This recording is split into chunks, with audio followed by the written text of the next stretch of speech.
TDP తరపున పోటీ చేస్తా అంటూ నోరు జారారు వైసీపీ ఎమ్మెల్యే అభ్యర్థి తోట నరసింహం. జగ్గంపేటలోని ఇర్రిపాకలో ఏర్పాటు చేసిన ఆత్మీయ సమ్మేళనంలో మాట్లాడుతూ ఈ వ్యాఖ్యలు చేశారు.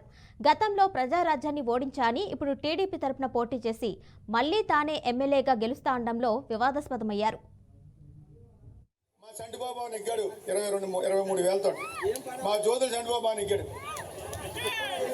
మా బావగారు నెగ్గాడు ఇక్కడ వైఎస్ఆర్ కాంగ్రెస్ పార్టీ తరఫున 23,000 ఓట్లతో.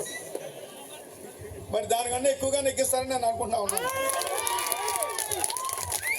ఆ రకంగా మీరు మరి ఆ రకంగా చేయాలని కూడా నేను కోరుకుంటా ఉన్నాను. ప్రజారాజ్యం పార్టీ వచ్చింది, దాన్ని కూడా నేనే ఓడించాను.